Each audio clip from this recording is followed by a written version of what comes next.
This morning, we could explore the Buddha's Sand Castle Discourse. This is Lama Jigme Gyatso of the Buddha Joy Meditation School. Welcome to Meditate Like a Jedi. This is the Lama you are looking for. This morning we could chant and meditate and enjoy a lesson or two, but first, if you love Star Wars and you wish to meditate as transformatively as Obi-Wan Kenobi upon the toasty sands of Tatooine, be sure to subscribe and ring that notification bell.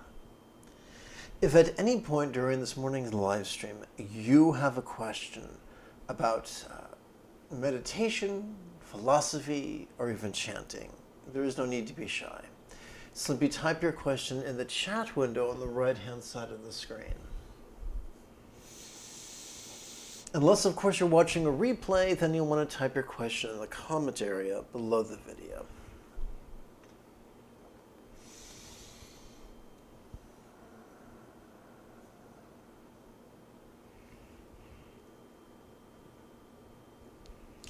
So this discourse is found in the Yogacara Bhumi Sutra. Its translator is Arthur Whaley, and it was adapted, of course, by yours truly. Some children were playing beside a river. They made castles of sand, and each child defended his castle and said, "This one is mine." They kept their castles separate, but would not allow any mistakes about which was whose.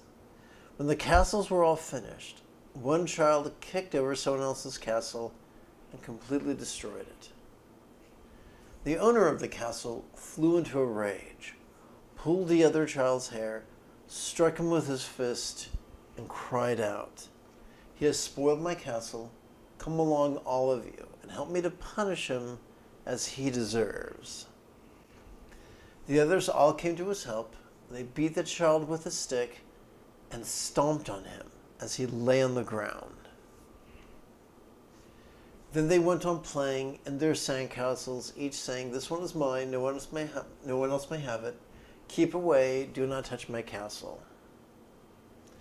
But evening came, it was getting dark, and they all thought that they ought to be going home.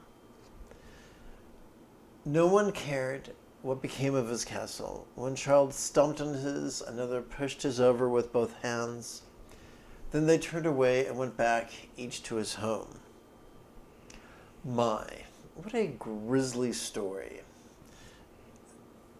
The idea of them punching and beating and stomping one of their foes is a horrible, horrible image.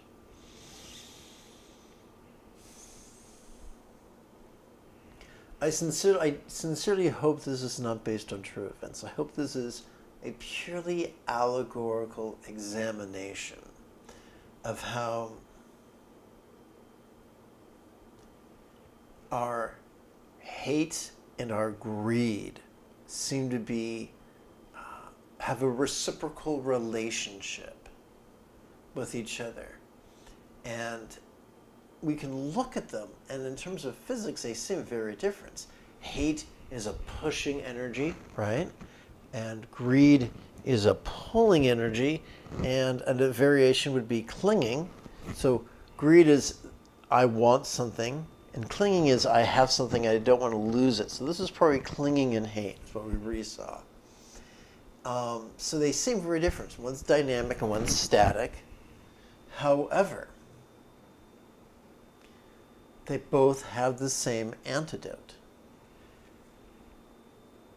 These people, the characters in this tale, did not let go because an outside source told them to let go. An outside source did not say, if you want to be a good person, you should let go. An outside source says, if you want to avoid suffering, you should let go. An outside source did not say, if you want a reward, you should let go. Once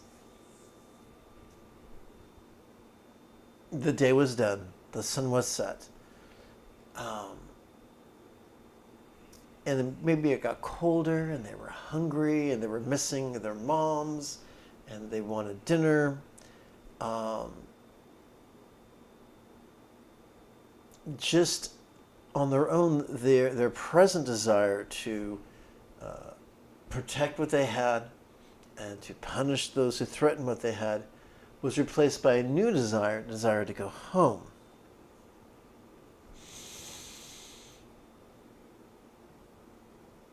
So we could see that the day was temporary, their hatred for their friend was temporary, their clinging to their castles was temporary. And the takeaway is that when we viscerally experience impermanence, not believe it blindly, not be able to pseudo-intellectually theorize it, when we experience it viscerally, letting go is a natural response. Think of it this way. If anybody's ever babysat and a child may clutch a plush toy, but once they fall asleep, they loosen their grasp, and the toy can fall out of their arms and perhaps even off the bed. Change can often fuel the process of letting go. A visceral, when a child falls asleep, their wakefulness seems to have faded. It seems to become, they seem to experience the impermanence of their wakefulness. I've mentioned a few moments ago that this comes not from pseudo-intellectual theory, nor from blind faith. The inference is, where does it come from? It comes from the yogic practice that correlates with our enthusiastic inhalation and our relaxing exhalation. Our enthusiastic inhalation correlates with noticing vulnerably, passively, viscerally, and spontaneously. Our relaxing exhalation correlates with mental release and physical release.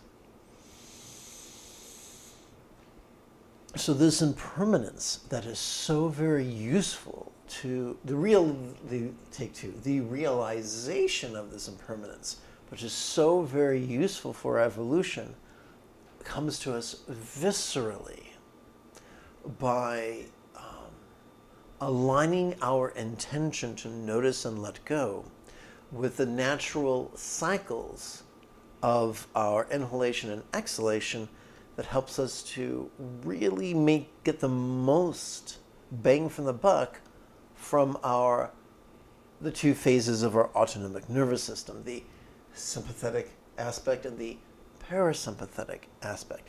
It is this yogic path, not of concentrating on breath, but of coordinating with breath and dancing with breath that really helps us, like these children, to let go of the symbolic sandcastles in our lives. You might say, if our letting go correlates only with our out-breath, then what happens with our in-breath? In an in-breath, we notice what's going on, whether it's pleasurable, painful, or neutral, whether it's good, bad, or ugly, even if it's spaghetti western.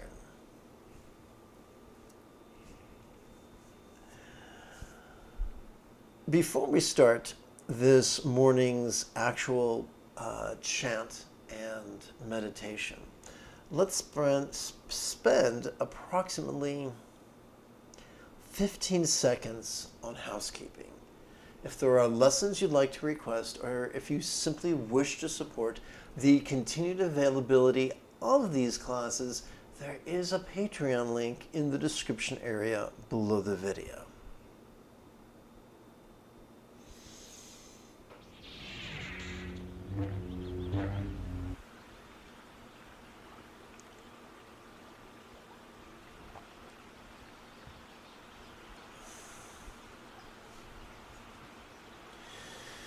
Let us begin by performing a chant of love and enthusiasm. We begin with the first line pertains to love, and the second two lines pertain to enthusiasm.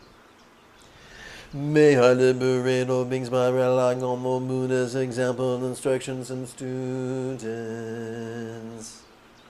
May I liberate all beings by relying on the moon as example and instructions and students. May I liberate all beings by relying on the Buddha's example and instructions and students.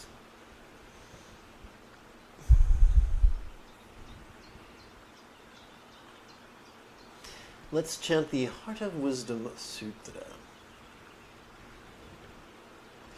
The enlightening being who notices the cries of the world, while moving in the deep peace of perfect understanding, shed light on the five aggregates and found them equally empty. Actually, I'm going to take a moment. Do bear with me. Let's see. This is page 6. Okay, let's take a moment for what I feel is a necessary edit. File, save as. This is going to be Wednesday the 8th.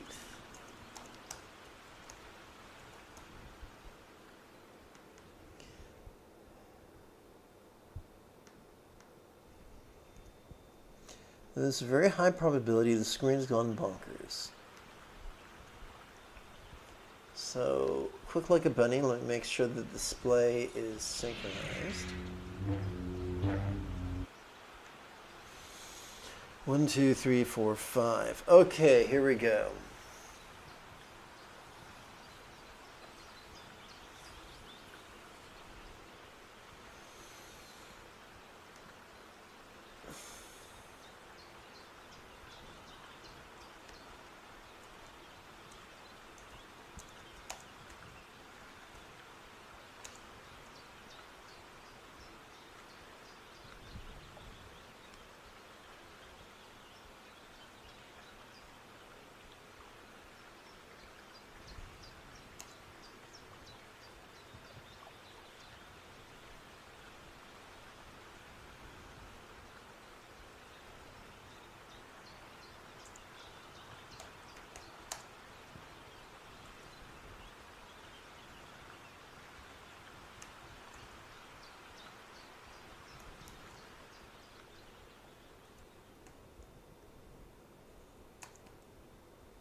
Okay, final check on the display, and let's get at it. I guess this is as good as time as any to remind you that when you see something in standard font that's italicized, that's me substituting one word for another. I call that a paraphrase or an adaptation. Paraphrase. Let's call it an adaptation. When you see something in brackets, it's not only italicized but of smaller font. That tells you it is an amplification. I do this in an effort to make these texts more accessible to us wild-eyed barbarians in the West. The majority of this is written in a culture long since gone. And in that culture, certain metaphors or obvious. But for those separated by miles and millennia, those metaphors are not so obvious. And so I'm doing my best to make adaptations and amplifications to aid in the comprehension of those who spend time with me. I do not do this for self-aggrandizement. I'm far too lazy. I do this simply because I have a low threshold for the suffering of others. In other words, hedonism. So I tell you this because I don't want to deceive anybody. And if everyone wants a classic, more literal translation of the Heartsuit you can find one even for free just by doing a Google search. So together, let's chant. It is said that the archetype of enlightened compassion, while moving in the deep peace of perfect understanding, shed light on the five aggregates and found them equally empty. After this realization, she made peace with all pain. We're going to stop the chant, or we're going to pause the chant, because there's a lot to unpack here. So you'll notice that the archetype we're working with is not the archetype of wisdom, Manjushri. This is the archetype of compassion. The inference here is that there is an intimate relationship between love and letting go, which shouldn't come as a surprise because the second fold of the Eightfold Path are the contemplations of love, whereas the first fold of the Eightfold Path are the contemplations of letting go. Perhaps that is why we begin every practice with a chant of love and enthusiasm, and we conclude every practice with two chants, a chant of love and ethics, and another chant of outer and inner loving blessings, lovingly wishing outer and inner blessings on all beings. Now you might say, that sounds like magic. But what if it wasn't? What if it's merely training the neural pathways, our neural pathways responsible for empathy? You see, when wisdom is practiced without love, it can lead to aloofness and self-centeredness. But when letting go is counterbalanced by love in the beginning and end, kind of like bookends on a shelf, then very good things can happen. That is probably one of the reasons why both love and letting go are found in the Eightfold Path. It should also be noticed that Eightfold Path infers that mere meditation and mindfulness are great, but they're not sufficient. You also need the ability to contemplate in the manner that helps us let go. We need to contemplate in a manner that helps us love. Our love needs to not only be motivational or aspirational or emotional, but also translate into our behaviors, into our communication and our general conduct and our trade, our commerce. We don't want to go through life as a habitual Karen trying to get people fired, or as a Chad trying to drive people out of business. We want to traverse the earth in love.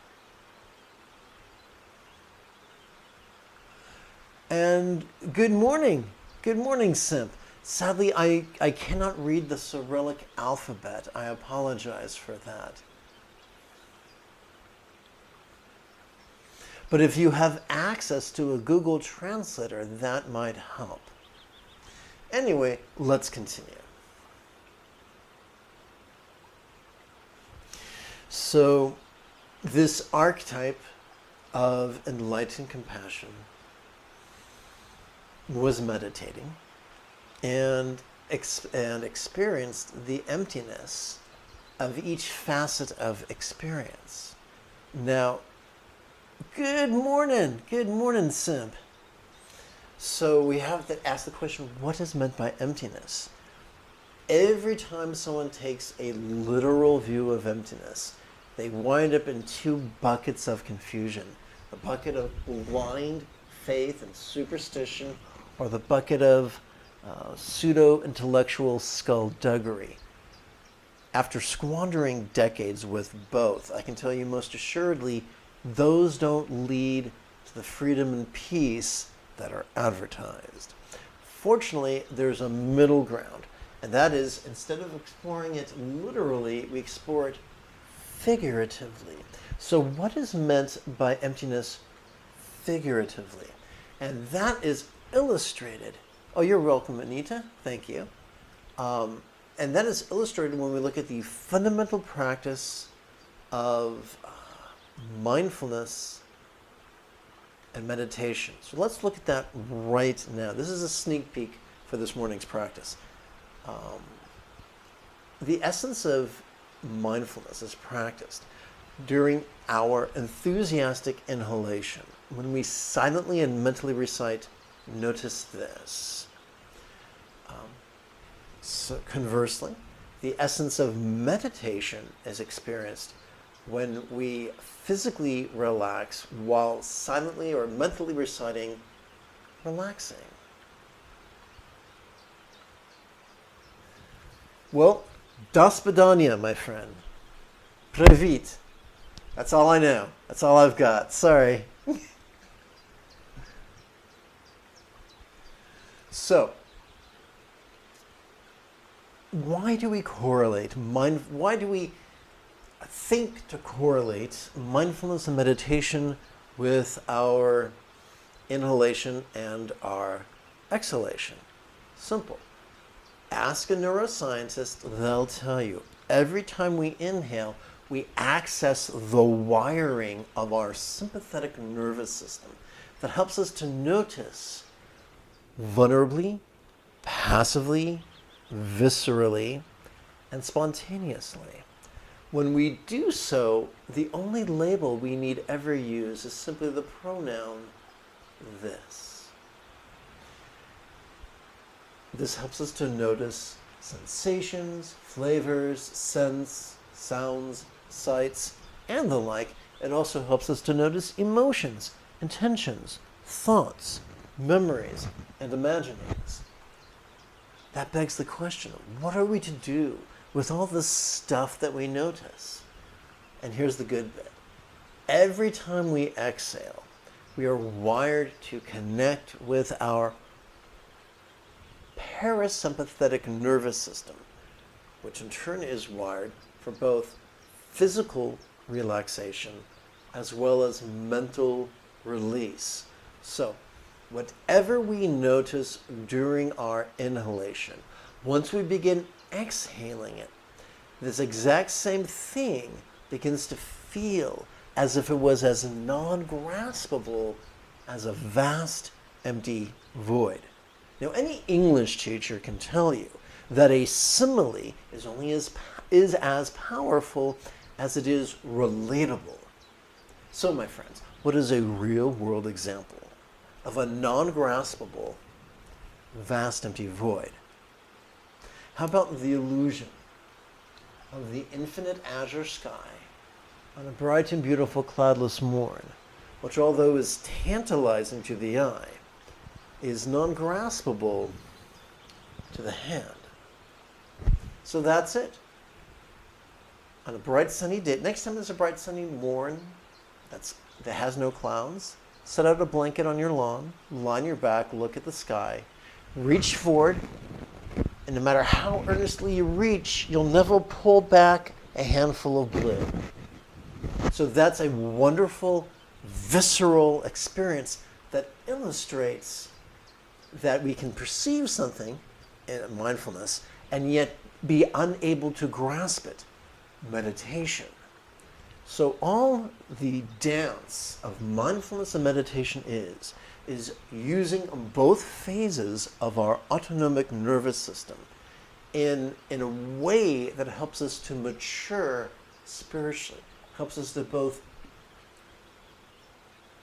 free us from obliviousness, because it's no fun walking into walls, frees us from obliviousness, and also then frees us from clinging.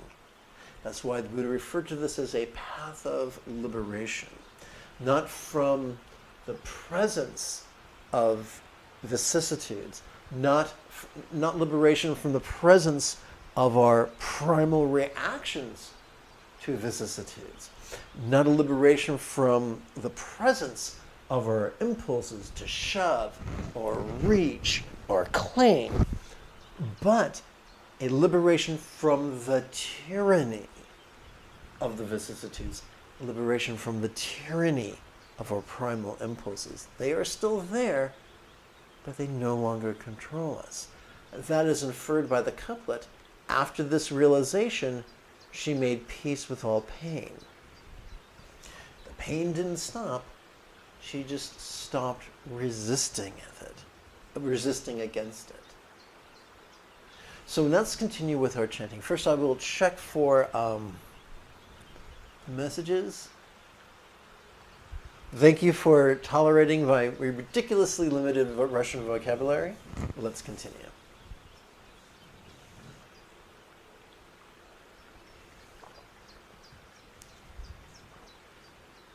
Listen, Shari Pundra, form is emptiness, emptiness is form. Form does not differ from emptiness, emptiness does not differ from form. So Shari Putra is just the person she's addressing. There's nothing mystical here. And we're here, and we're in a highly figurative language. We're saying, whatever you can notice, you can also let go of. Through the mental yoga of marrying, noticing and relaxing with the two phases of inhalation and exhalation. That's it. Let's continue. The same is true with feeling, oppression, impulse, and awareness. So let's not get lost in spooky metaphysics. These 5 aggregates of experience are just a way of organizing experience. Our job is not to get obsessed with metaphysics, but to just familiarize ourselves with the practicality that whatever we experience, whatever experience we notice, we can also release. That is the reoccurring theme. That is the chorus in the Beatles song that is the Heart Sutra. Listen, Shari Pundra, all phenomena are marked with emptiness. They are neither produced nor destroyed, neither corrupted nor purified, neither increasing nor decreasing. So, once again, if we free ourselves from the shackles of a literal interpretation, then figuratively, what we're looking at is, even though things can seem like opposites as we inhale and notice, when we physically exhale and relax, both opposites begin to feel somewhat non-graspable. Both opposites, it becomes easier to let go of both opposites. That is inferred by a practice inspired by the teachings of the third third Chan patriarch. This and that, how not to. And so you could replace this and that with whatever is going on. Anxiety and peace, how not to. Rage and peace, how not to. Greed and peace, how not to. Pain and comfort, how not to. So whatever we're experiencing, when we are really, really diligent to enthusiastically inhale and relaxingly exhale, this can help us to find the one taste of non-graspability or perceived non-graspability that can help us to transcend the limitations of all duality. And we continue. Therefore in emptiness there is no form, no feeling, no appraisal, no impulse, and no awareness which our perception of cannot be released. So, clearly, if it's in brackets, that means it's my attempt to amplify the text. So this is a double negative. Just as -4 times -4 equals +16, likewise, when we say no form cannot be released, we're saying is whatever form we notice, we can let go of. And yes, that is kind of clunky and burdensome, but remember, this is from an ancient culture in a distant land, and so this type of grammar was, the people were comfortable with this. It may be new to us, but it was comfortable for them.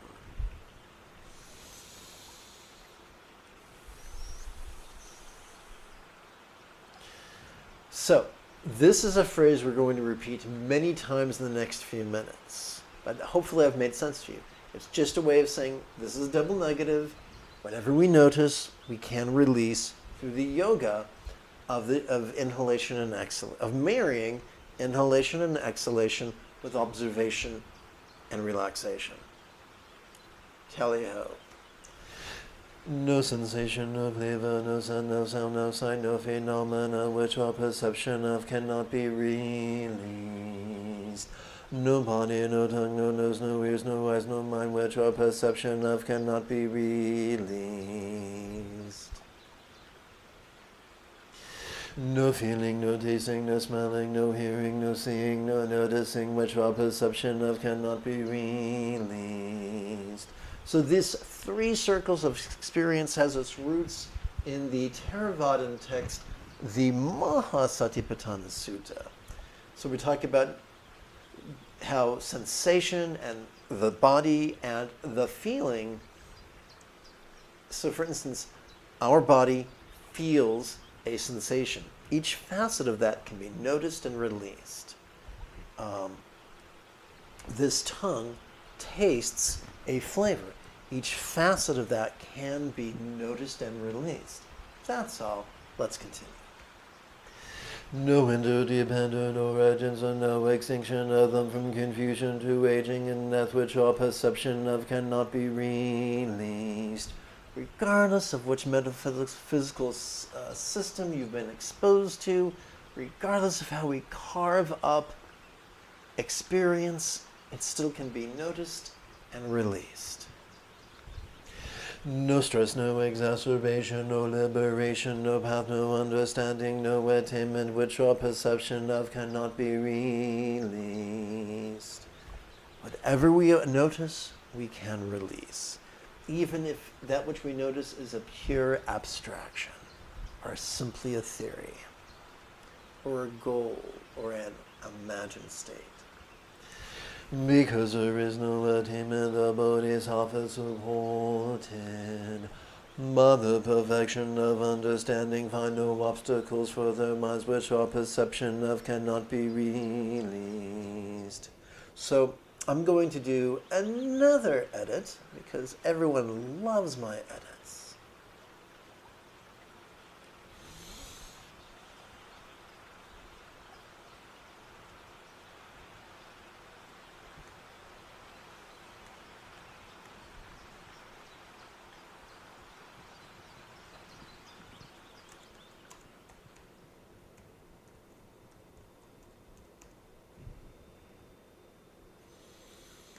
Okay, let's make sure the display is synchronized.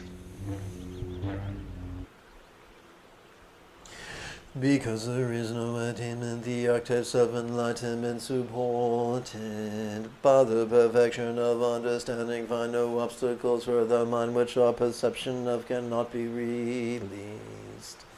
So, whatever obstructions we perceive, we can also let go of. You know, Mr. Beast sounds familiar. I don't remember it though. If you have a link you could send me, I would gladly check it out after class.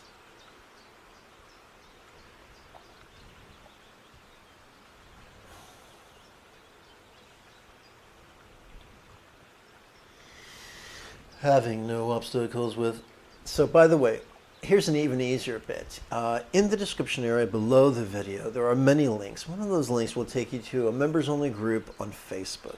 Join that group, send me the link there. That way I can write you back and tell you my thoughts, or at least thank you for the link.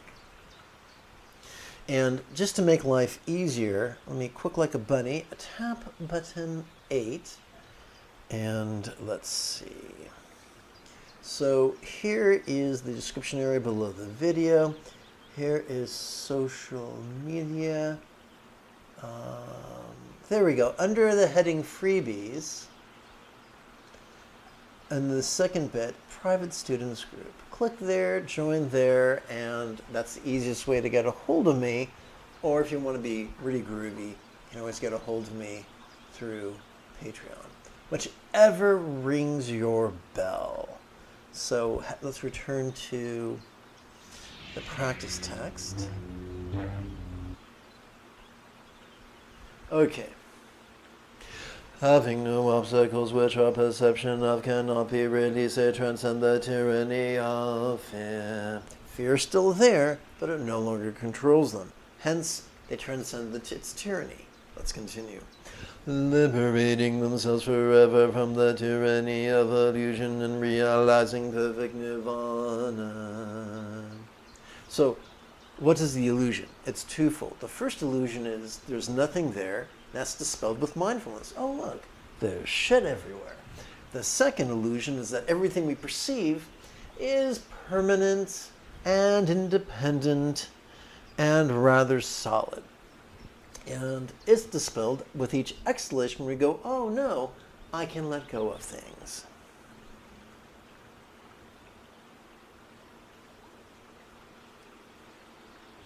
Well, my memory is kind of dodgy. I need to be reminded of what Mr. Beast is. So send me a link that gives me a succinct taste of Mr. Beast, and using the members-only group, whose link I just pointed out to you, and that'll be great. Let's continue. All Buddhas of the past, present, and future things to this perfect understanding arrive at full right and universal enlightenment. Therefore, one should know that this perfect understanding is like a great mantra, is like an unequaled mantra. The destroyer of all suffering, the incorruptible truth. A mantra prashaparamita's perfect understanding could therefore be proclaimed. This is the mantra gate gate bade gate bade samgate buddhi swaha. May also notice, relax, and accept that we go completely and perfectly go to enlightenment. And now, at long last, we've come to the practice. So we've already spent a few moments discussing how to practice the essential mindfulness and meditation, which is quite lovely. Now, consider, if you will, a kitty cat. Most of the day, the kitty cat spends napping, often in a sunny patch on the carpet. But sometimes it gets up, yawns, stretches, and raises hell, running around the house, picking fights with other animals, basically having the zoomies. Our mind's no different. Sometimes we can be meditating and all of a sudden a memory will come up or a fantasy will come up. We'll experience shoving or reaching or clinging. What do? Simple. We simply play with these 4 contemplations. We begin with 3 of these are just rhetorical questions. So we can label our experience this, or we can be more specific and say yuck or yum, which is, pain or pleasure, or even more specific and say, hating, craving, whatever's going on. How could fill in the blank feel stressful? And then we retake that personal aversion and turn it into universal compassion. All beings, yucky thing, may I soothe. This is not working magic. This is simply engaging the neural pathways for empathy and love and compassion. It's giving our brain a workout. We then return to our second rhetorical question. How could fill in the blank never last? We conclude with our third rhetorical question.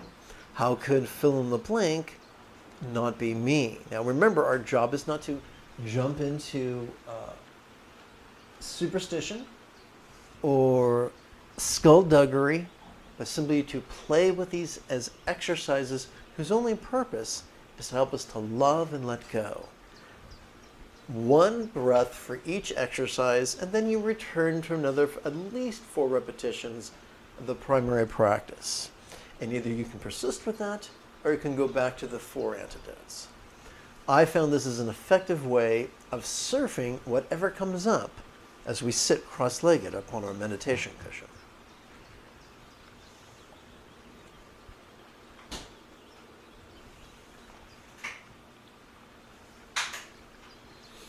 It is now 40 minutes after the hour. Let's meditate.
human to be able to calm down.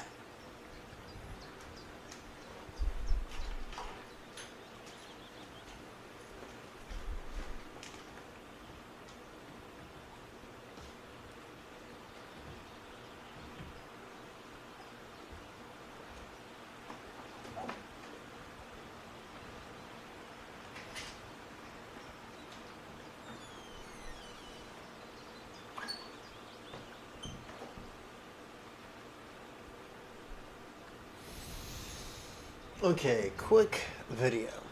Or video within a video. Oh, how very inception of me.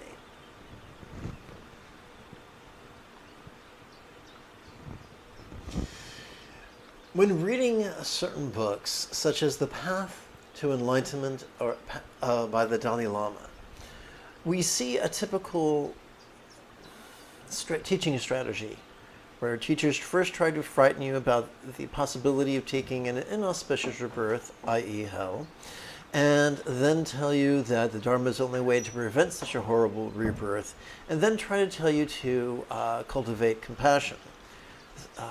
But here's the irony. Ask a neuroscientist who's worked with functional magnetic resonance imaging, fMRIs, and they'll tell you there's only enough blood to operate our fearful amygdala or our empathetic anterior cingulate gyrus. We can't operate them both at the same time. And once we get into fear, we've lost all sight of empathy. And likewise, once we're in empathy, we let go of fear. Perhaps that is why the Christian author John wrote, "Perfect love drives out fear." So you don't have to, as you go through life, you will notice stress and you will just automatically not want stress. And that will naturally convert to empathy that says, well, if I don't want the stress, I'm sure other people don't want the stress either. So these 4 contemplations I share with you are a shortcut to great liberation.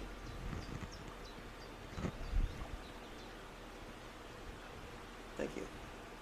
Welcome to my TED Talk.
Let us seal.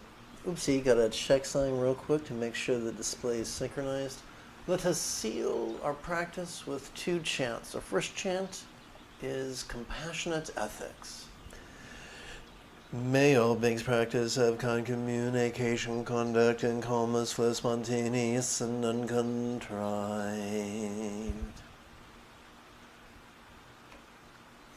The next would be the 2 phases of good fortune. May everyone be free from stress, may everyone be happy, may no one be separated from their happiness. May everyone have balance from the tyranny of hating, craving, and clinging freed.